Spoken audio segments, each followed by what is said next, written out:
My name is Max. I'm currently a PhD student at the Institute of Public Health at Berlin's Medical Hospital, and I'm researching the access to healthcare for trans people, specifically with an emphasis on sexual health. And I'm also the director of the working group of trans men and HIV at the organization Global Action for Trans Equality, short name GATE. You might have heard of it. And I'm Cianán. One hat that I have on here is as the Senior Policy Officer at ILGA Europe, but that's not who I'm presenting as right now, so put that hat to the side. Right now I'm here as the Director of the Trans Survivors Network, which is a global organization focused on advocacy, research, and connecting survivors to trans-accessible community support at the local level. So that's why I'm here. Yeah. And also, because Dina can't be here, no worries, we're not gonna overextend our presentation, but we're gonna add a few more information or like a few more bits that I think would be really important to mention, because we were speaking about trans men, trans masculine identities, but a few points like we're gonna add also about trans female identities. Yeah. Okay. First, as just a primer, and unfortunately, I feel like we actually need this primer after the day and a half that we've been here. There are two prefixes that we can use when talking about men and women. Those are cis and trans. Trans is one we're probably more familiar with. That means someone whose gender identity is different from that generally associated with their sex assigned at birth. Cis is people whose gender identity matches with the social expectations of their sex assigned at birth. When you say women, that word automatically includes both cis and trans women. They are both subsets of the larger concept of women. So as not to be super snarky, but when you're talking only about cis people, it would be super helpful and super engaging for trans people if you say cis when talking about them. Having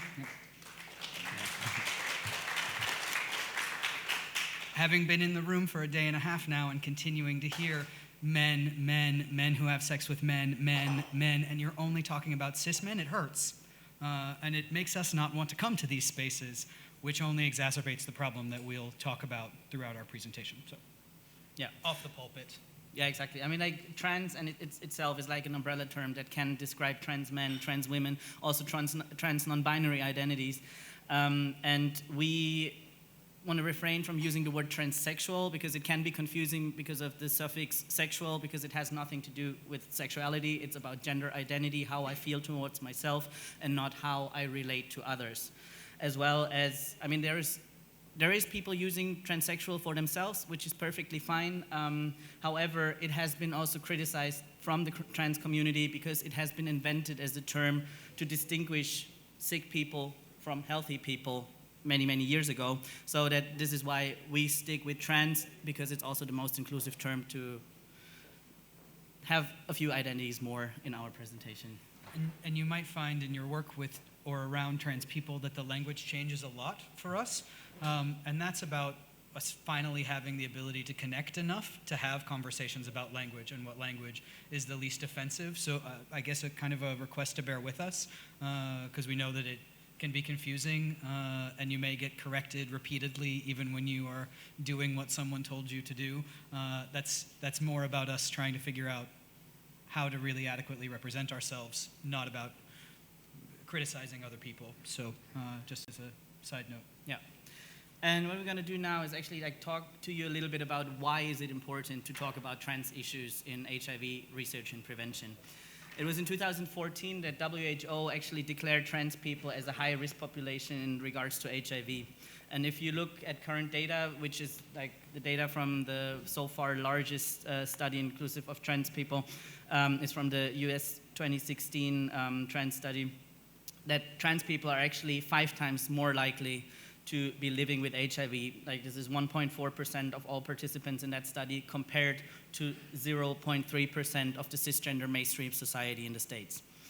And also what needs to be mentioned is that Black trans women are at highest risk. It was almost every 5th Black trans woman who was living with HIV in that survey. And this is just like numbers and intersecting categories that we really need to focus on in the work that we do.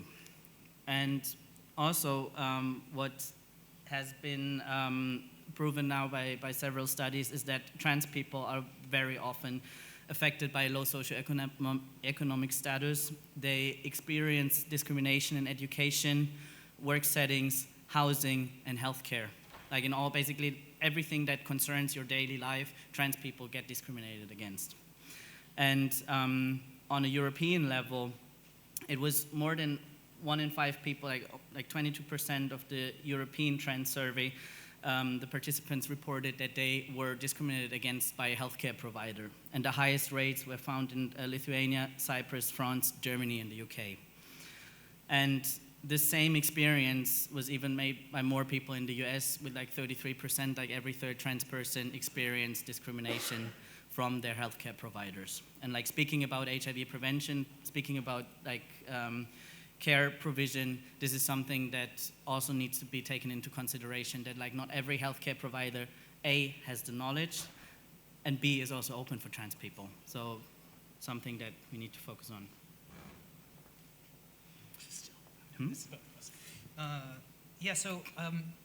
One of the ways we wanted to talk about what's complicated in dealing with trans people in HIV is that this isn't a single component of a trans person's life that makes, that increases the HIV burden in the community.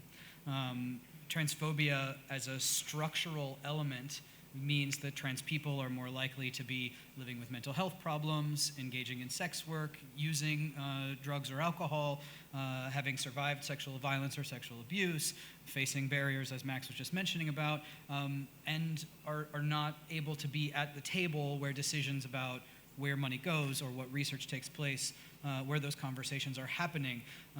So there's a lot of sort of overlapping consequences that are not solved by a single type of intervention or by a single incident of that intervention.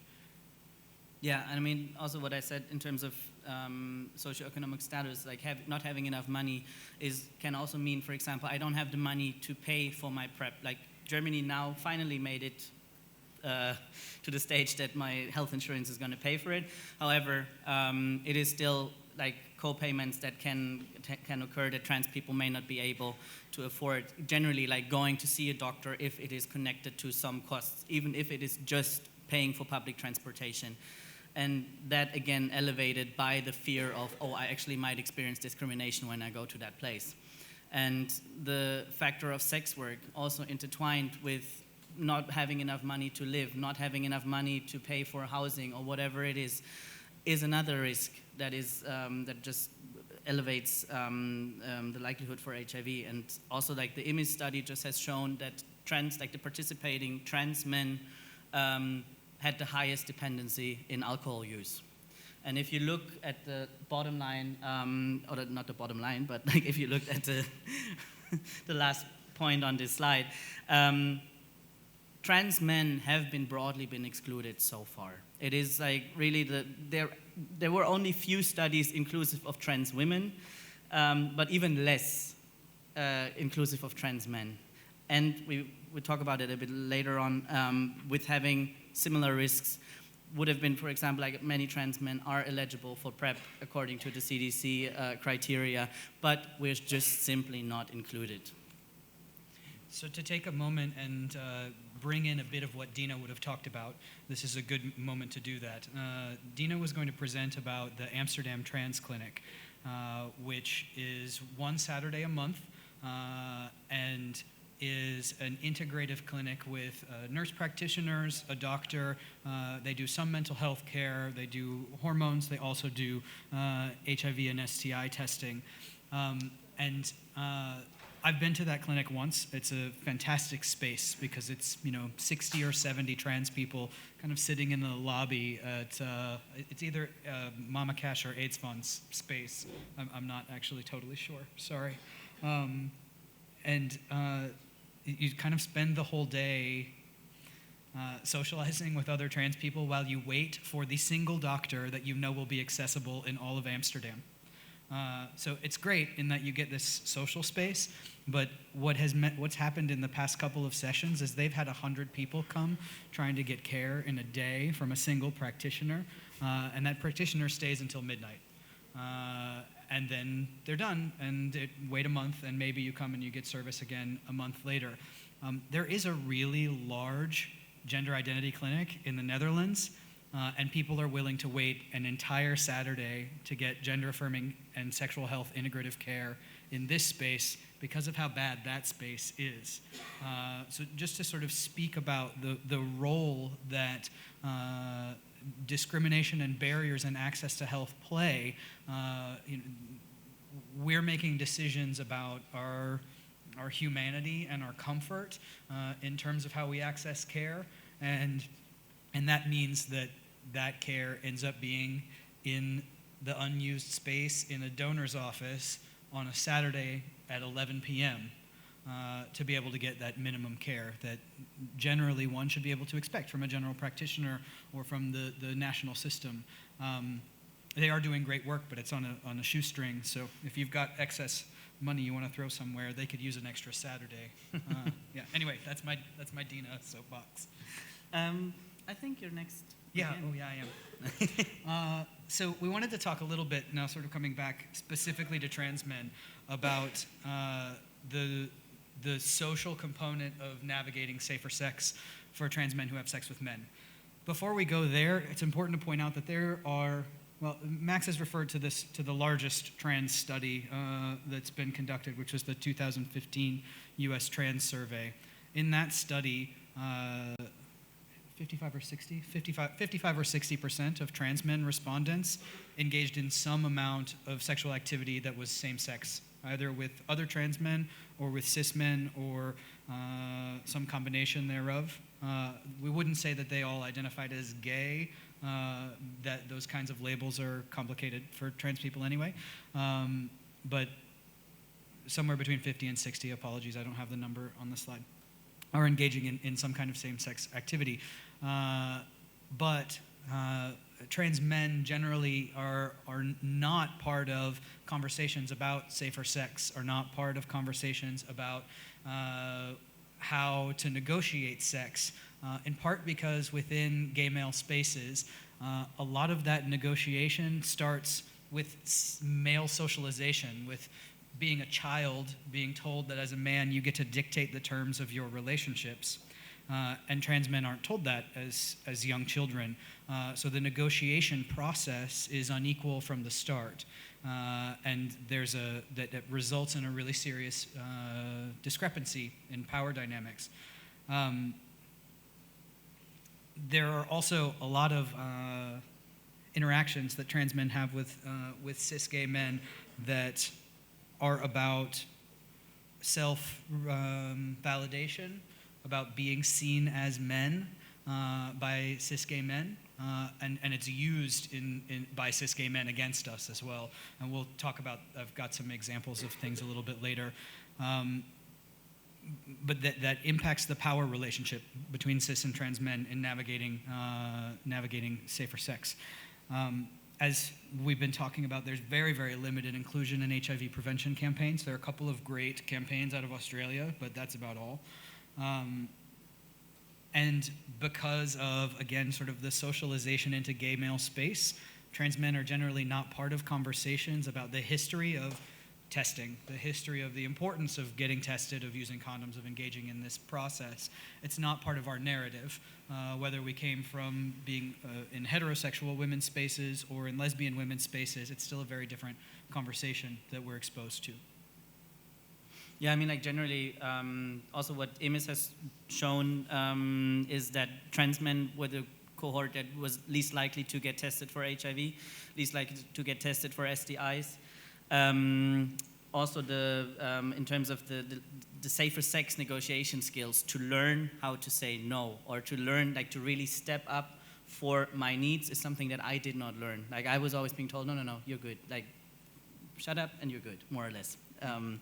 And also the EMIS study has shown that trans men were also the group that has mostly responded to, or had the highest rates to respond, that the sex that they have is not always as safe as they want. So this is one of the first, like, evidences that we have in an MSM study in which trans men were included. And also Trans men were the ones who most responded to that they disagree with the sentence, "I find it easy to say no to sex I don't want." So this is something that has something to do with the socialization of the female socialization of, as I said, not being able to say, or not having learned to say no, and not having learned to step up for the feeling that I have. And of course, if I'm a trans guy and I'm finally being seen as male and someone is coming up to me and being like, "Listen, okay, I have the gay sex with you that you want, but the terms are we're not using a condom," because stereotypically speaking, like, that's what gay men do. You know, it's like this thing of giving in, of being validated as yourself compared to safety measures. And this is something where it becomes very problematic. And also on a physical level, as a public health researcher, but specifically also as a care recipient myself, I'm really, really tired of people, doctors, professionals telling me, honestly, I don't really know what's happening inside your body. Like, there is so very little research about trans men and the bodies that we have and what changes testosterone or hormone treatment in general does to our bodies.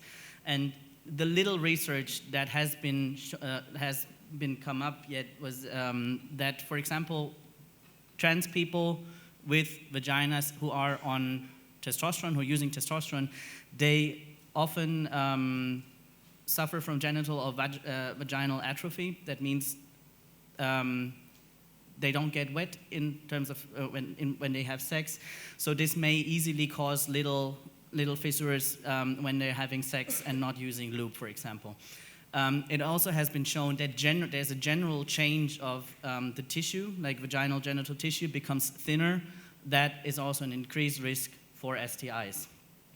And also the bodies, like trans people's bodies, or like female assigned at birth trans people bodies might display like different kind of symptoms, where people with penises might not have any symptoms at all.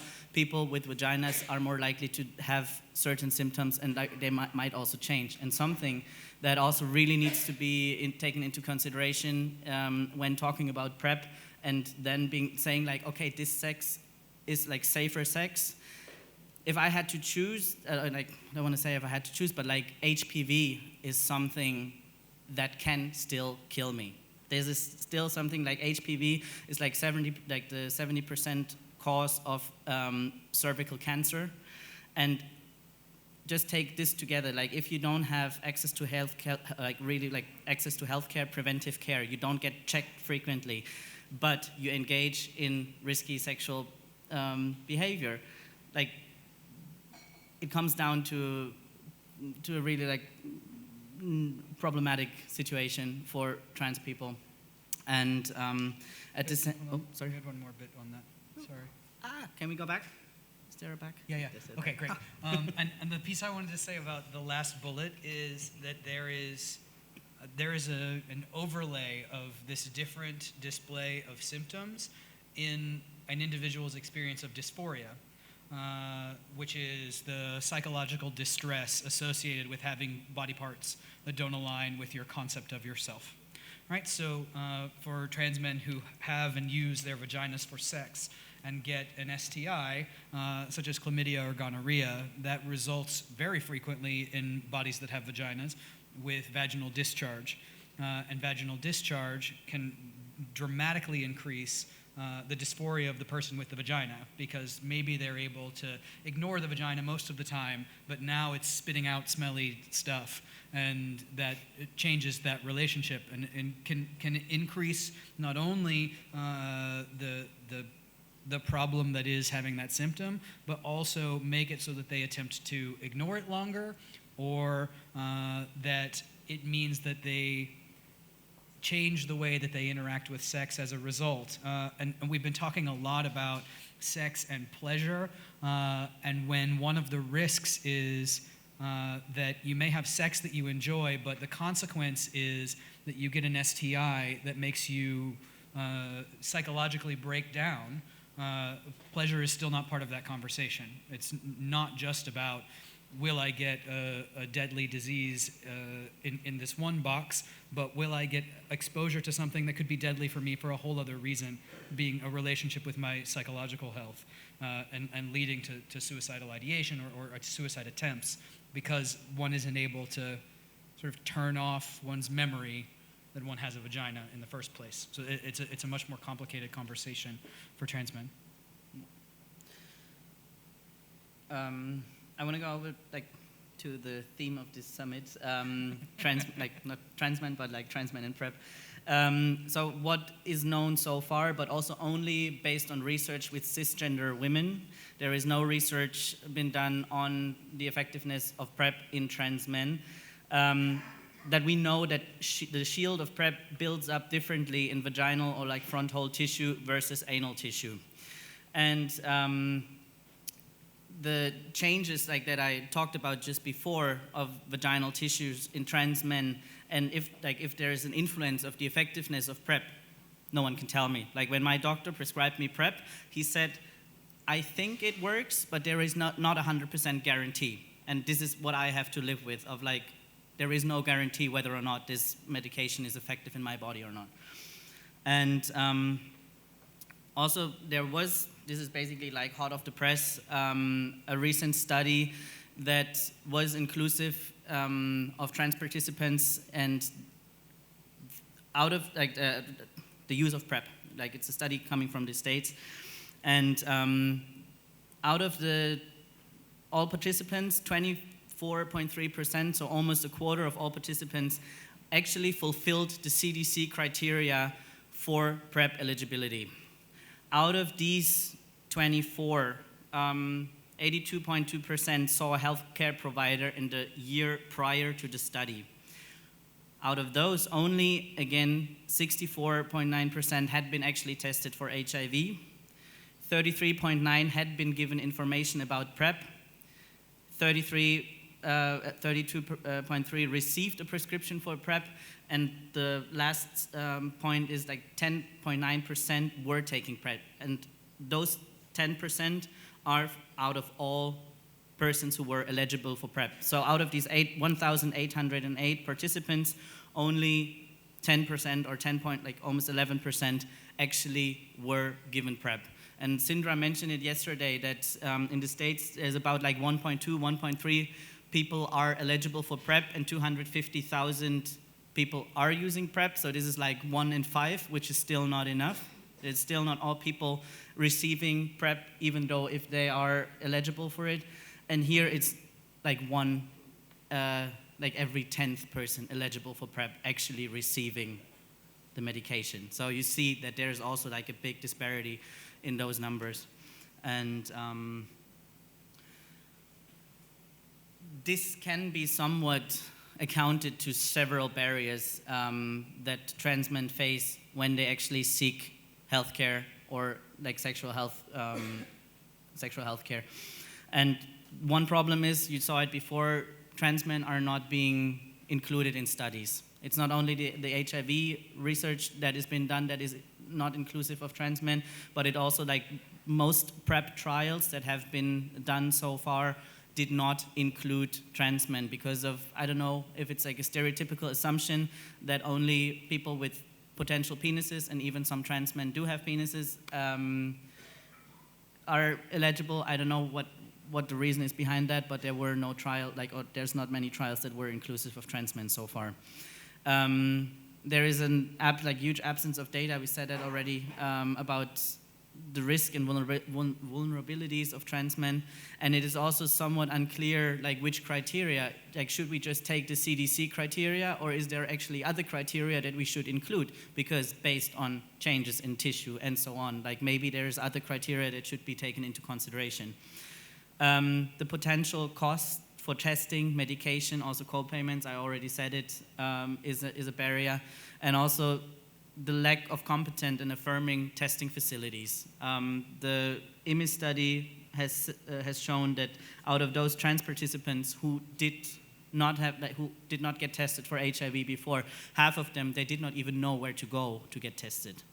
And this is a general problem, not only basically in all countries, that most testing facilities are not prepared for trans men. They don't know actually what tests should be offered. There's a stereotypical assumption that trans men only have sex with women, which is, of course, like, this is not true. And if you think about, there's a quote from a study. If you think about you going to a doctor that you actually don't know whether or not if they might discriminate you because of being trans, and also you know that they actually have no idea about your body and what's happening inside your body. And then the idea of, like, if I can't talk to them about my regular health needs, how am I going to talk to them about my sex life? And then thinking about the fact for PrEP, having to go back to these facilities every 3 months to get tested and to talk to these providers that might not be really aware of your needs or how to treat you with dignity and respect, this is more or less impossible. So this is something that really, really needs to improve, and where something urgently has to be done in order to change that. I wanted to get a little bit into the consequences of being in cis gay male culture and in MSM hookup culture for trans men. This is a bit of a difficult conversation, right? Because many of you in the room are part of the group of people who speak to us in the way that we're getting ready to show you. But we've spent a lot of time between the two of us, I think, on gay male hookup apps, and it's really kind of shit. These are things that have been said to us. So on the left, do you fuck with or without condoms, said by one of us. Usually it's with, but it's different with you, if you catch my drift. What do you mean by that? Well, I suppose I need to be frank. I don't feel I need a condom with you, but I necessarily do with gay men. So implied in that, you're not a gay man, and I don't care at all about your sexual health, only about my own assumed risk by the speaker here. Also said to one of us, so you have a vagina? That means you're not a man. I can't stand the trans idiots on this app. You're not a real man, you never will be, and yes, I'm a misogynist and I'm proud of it, so get off of this app. That's actually happened to me like a dozen or 24 times on these apps, like really blatant. And finally, hey, I'm sorry if I come across as rude or anything, but I was just wondering, could I have a glimpse of your sex organs because I am curious? So hashtag you're in a zoo. Yeah, or like the common sentence, oh, that's so interesting, I want to try. And like my general response is just, I'm not a piece of cake, you know? But this is, yeah. Sorry, no, those please. are the experiences that we make, and this is not just happen every now and then, this happens like on a regular basis. So one of the consequences of this, as the general sort of milieu of online gay male spaces for trans men, is that when cis gay men are not like this, we are overwhelmed with gratitude for being treated like an equal, for being treated like humans in these spaces. And then negotiations around safer sex, like we discussed, are much more difficult. You know, there's a conversation among trans men who have sex with men about there being a sort of unicorn group of cis gay men who don't treat us terribly, but the general thing is terribleness, and that really changes one's ability to navigate the interaction from there forward when you start from the baseline of presuming that this person is going to treat you badly. And then being grateful for being treated with parity and like an equal.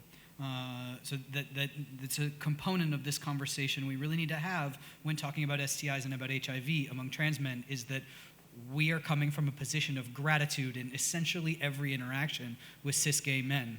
And that gratitude power dynamic changes our ability to navigate all of the rest of this conversation around PrEP, around condoms, about you equals you. We can't, it's not you equals you, to make a fun visual pun. And this leads into a conversation about sexual assault and sexual violence. There are 4 now studies around the world, each of them are national level, looking at the rates of sexual violence among trans people. The first of them was the US trans study in 2015. That had 26,000 respondents, right? And of the trans people assigned female at birth, 53% of trans men are survivors of sexual violence, 53, and 66% of non-binary people assigned female at birth are survivors of sexual violence. So that's 1 in 2 or 2 out of 3. I can't emphasize enough the consequences of being part of a community that lives in such a sphere of sexual violence, and what that does to a person's ability to navigate sexual health spaces, to navigate relationships, to navigate consent. And I was really grateful for Josina's mention of there being conversations about consent in the MobPresh program, because that is vital for transmasculine folks, because we're unable to engage in this conversation from a cis gay man to cis gay man power relationship. The vast majority of trans men that I know who are survivors of sexual violence, sorry, saying this wrong. Let's start that sentence over again. A very large number of HIV positive trans men are survivors of sexual violence, and their incident came from sexual violence, or is affiliated with that experience of sexual violence, be it rape, be it sexual assault, be it unconsented non-use of condoms. There's a strong correlation here to a person's ability to assert their own power and consent, and the epidemic as it looks in our community. And sort of the final piece that I want to bring back to the previous slide and how it relates to this slide is that when you're entering that negotiation about safer sex with the presumption that this person is already a unicorn, and the person says, you know what, I don't want to use a condom, that gratitude and desire for validation from the cis gay man in the relationship or in the interaction changes one's ability to say, you know what, this is my boundary. And so there's a really serious problem of not just building boundaries, but holding boundaries for trans men who participate in cis gay male spaces. Yep. Now, actually, like coming to some more, let's say, like practical points, maybe something that you want to like open your bags to take it home with.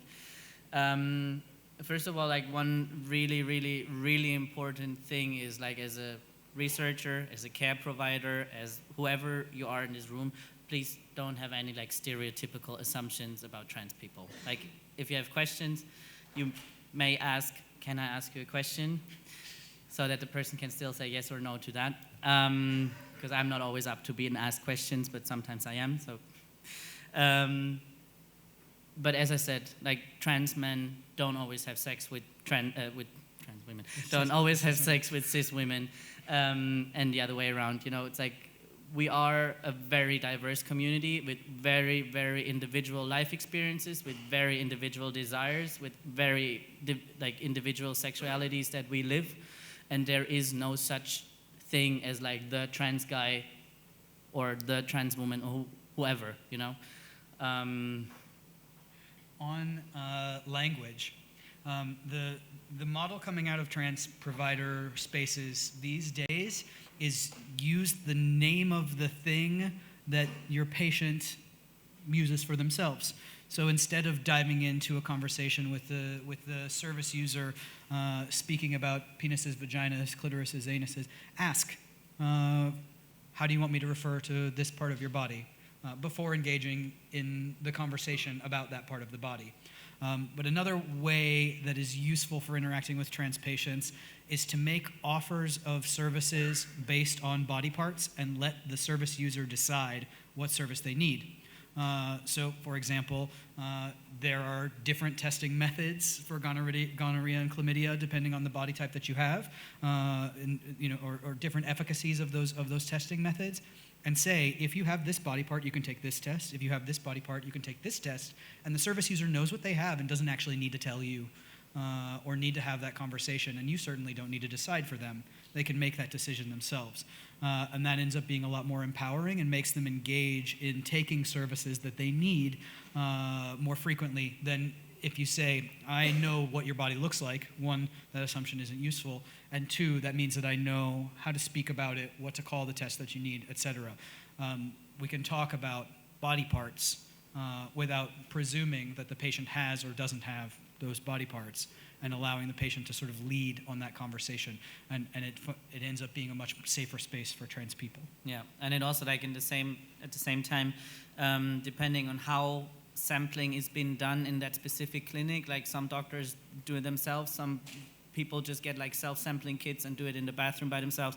Before you have a trans person walking out of your clinic not getting tested because they don't feel comfortable by you taking the sample, just let them do it themselves. Like, the worst case can happen is that it's whatever, like a inconclusive result, but still it is for many trans people more comfortable to do a self-sampling compared than other people actually having a look at their genitals, for maybe because like they feel dysphoric about it or whatever reason it is, or they don't feel like doing it. This is something that can be easily done, to just be like, okay, then you please go and do it yourself. Explain to people how you do it, how they actually should, what's needed, how to take the self-sample, and let them do it themselves before they walk out, as I said, without getting tested. And something that Dina would have said had she given her presentation, but didn't, was that trans people are much more likely to uptake on STI and HIV services if they're in spaces where they can also get access to transition-related care, be it continuing hormone care, the blood tests associated with those things, voice or skin treatment. Coupling those things in the same space increases the likelihood that trans people will not only take the care in the first place, but come back to continuing sexual health care. Yeah, and I mean, like, you can just repeat it over and over again.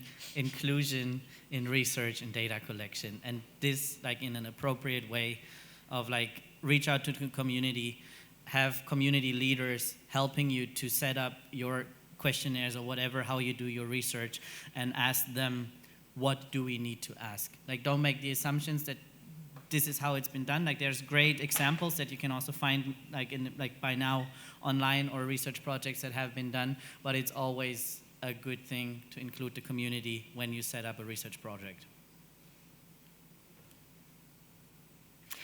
So this kind of connects back to the conversation about sexual assault and sexual violence. We already said earlier, perhaps I got on my soapbox a little too early, about how we talk about who men are and what we mean when we say men or women. But there's another piece to this conversation that I can't help you with very much, that's about cis gay men figuring out that you have a problem with patriarchy and with sexism. I can't help, and you need to fix it. Yeah, a little bit of homework. I'm starting, right? Yeah, I'm starting. There have been, there were groups of transmasculine folks at the last two AIDS conferences, right? International AIDS Conference. In Durban, there were 6 of us, and then a larger group shown in the picture. In Amsterdam, out of the Durban conference, there came a statement from the trans men who have sex with men who were there, and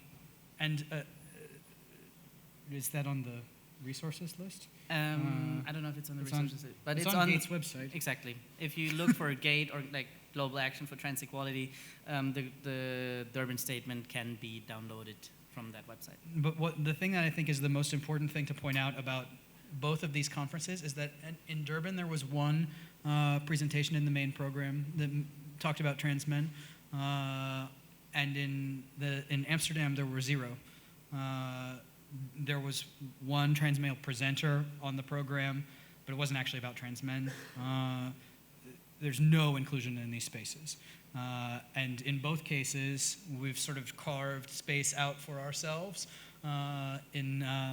As you can see, we're in, that was the Mina booth, and we actually, like, we had to go from booth to booth to booth to ask, like, can we have your space for 1 hour, for one meeting? We're more or less flexible with the time, and it was exactly one space that were like, there were other spaces, yeah, you can have 10 minutes here, and I'm like, excuse me?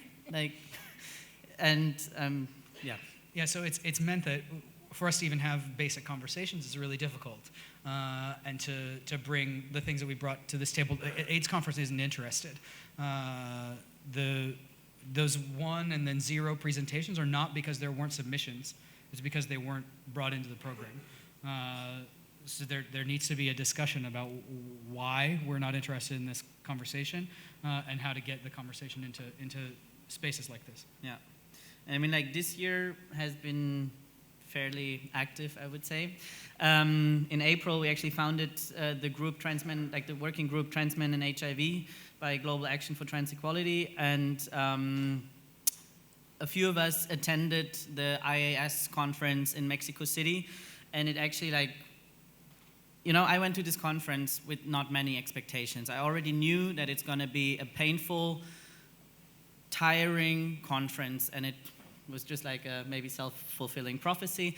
It actually, like, all the panels that were about trans people, there was no mentioning of trans men. No.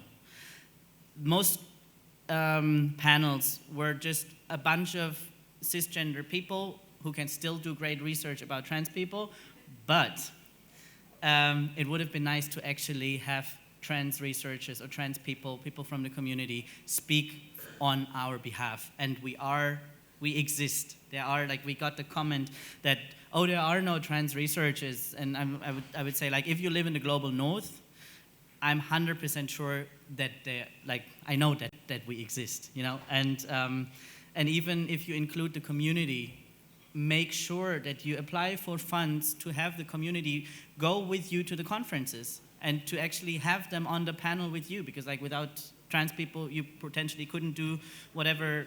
There were a few people doing, like, master projects about the trans community, and I'm like, okay, but please bring people to the conferences. And there was one panel that was actually that bad that the group of, I don't know, we were like 12, 13 trans people in the room. We had to take an intervention. Like, I watched it online. Yeah, it's also gross. you can still watch. Like, the intervention was great. The panel was gross. So just to make sure. And also, like, in the audience, Peter Haywood, the editor of Lancet HIV, was sitting in the audience, and he came up to us afterwards and was like, "Thank you for that. This was, like, obviously, like, there is something that needs to happen." And the result of that was that we were given the chance to actually write about this incident as a comment in the Lancet HIV and published it in August. So if you have access to the Lancet HIV, please go back and find it. Like, you can look it up online. If not, you can come and find me, and I'm happy to send it to you if you're interested in that. So you see, things are happening, and I can just tell you for myself, like, I'm not going anywhere. I'm here, like, to step up for my needs. I'm here to fight for my needs. And I'm also, like, I'm tired to be the person who is always like, sorry, but you're doing a shit job. Like, not everyone, but, like, so far research has been problematic. And I'm here to change things. And I know, you know, there are opportunities that are given to me. However, it needs to be much, much more. Like, trans people need to be included much, much more in everything. Mm. And yeah, so where to next? Yeah, so I mean, we started with just the gay men who are in the space have to make sure that all gay men are in the space. And people who aren't in the space can't actually do that. So that responsibility sits with the cis, gay, and bisexual men who are generally in these spaces, talking about gay and bisexual men, talking about MSM, talking about outreach in these communities. We need to be there, and you have to make that happen. Because we can yell from outside until our throats are bleeding, but if the windows are closed, nobody's listening. Take the metaphor too far. I mean, seriously, what I said before, not only, like, apply for money to take people to the conferences to speak for themselves or to give them the chance to raise their own voice. At the same time, please employ trans people as community leaders. It doesn't need to be, like, for a research project. They don't have to have a PhD or a master's. Like, we are experts of our lives. Like, being a trans person is, like, I don't know, like a triple PhD already, I would say, in terms of life experience. And pay community leaders to help you with your projects. Pay your subjects, and even if it is just like providing a meal, providing, I don't know, like a voucher for the, I don't know, grocery store, or whatever it is, you know, like acknowledge also the disposition that trans people live in, as I said earlier, like often not having enough money to make a living. And this is so crucial to really like to show the gratitude to the community, not only being like, oh, we do research for you, so you benefit from it like one day, but like they're also like you can do something when you apply for grants to make a direct impact for the person that you engage in your projects. And you know, you'll find if you really dig into at least funding in LGBTI movements, that trans work is deeply underfunded compared to either mainstream LGBTI or cis, gay, lesbian, and bisexual-led institutions. And what that ends up doing is the same as sort of not having paid people in positions, but it also means that the groups and projects that are led by trans people are under or completely unfunded. Trans Survivors Network is an unfunded project, for example. And it also means that the reach that our work has is limited by that exclusion from funding streams. I think where I'd like to go with this is when you think about making projects that you want to have trans people involved in, that means making sure that the partner organizations that are trans-led are true partners and not implementers of a project that a cis-led organization designs and writes the report about. Because in the end, that project isn't going to find results that are useful to the trans community without a trans-led organization involved every step of the way. And we have plenty of reports about projects, about trans communities and trans organizations that haven't helped us get anywhere. The projects that really take us to the next level are the ones where we're involved every step of the way. Yeah. And I mean, like, as we're continuously underfunded in general, there shouldn't start a competition between projects about trans women, trans men, trans non-binary people. Like, what we need is not like taking something away that is happening for trans women already, like on our behalf. So something's happening about trans men. Like, what we are asking for is like for generally more support, more visibility, and more funding for all of us. And bigger pie. A bigger, like, not just a piece. Like, I want the whole pie. Yeah. Sorry. Anyways, thank you so much for for having us, for listening to us. If you want to follow what we do, want to check in of the work that we do, please take a photo, look it up. We'll be here. And we will be here until like tomorrow night. So come and talk to us if you're interested. And thank you for Thanks. listening to us.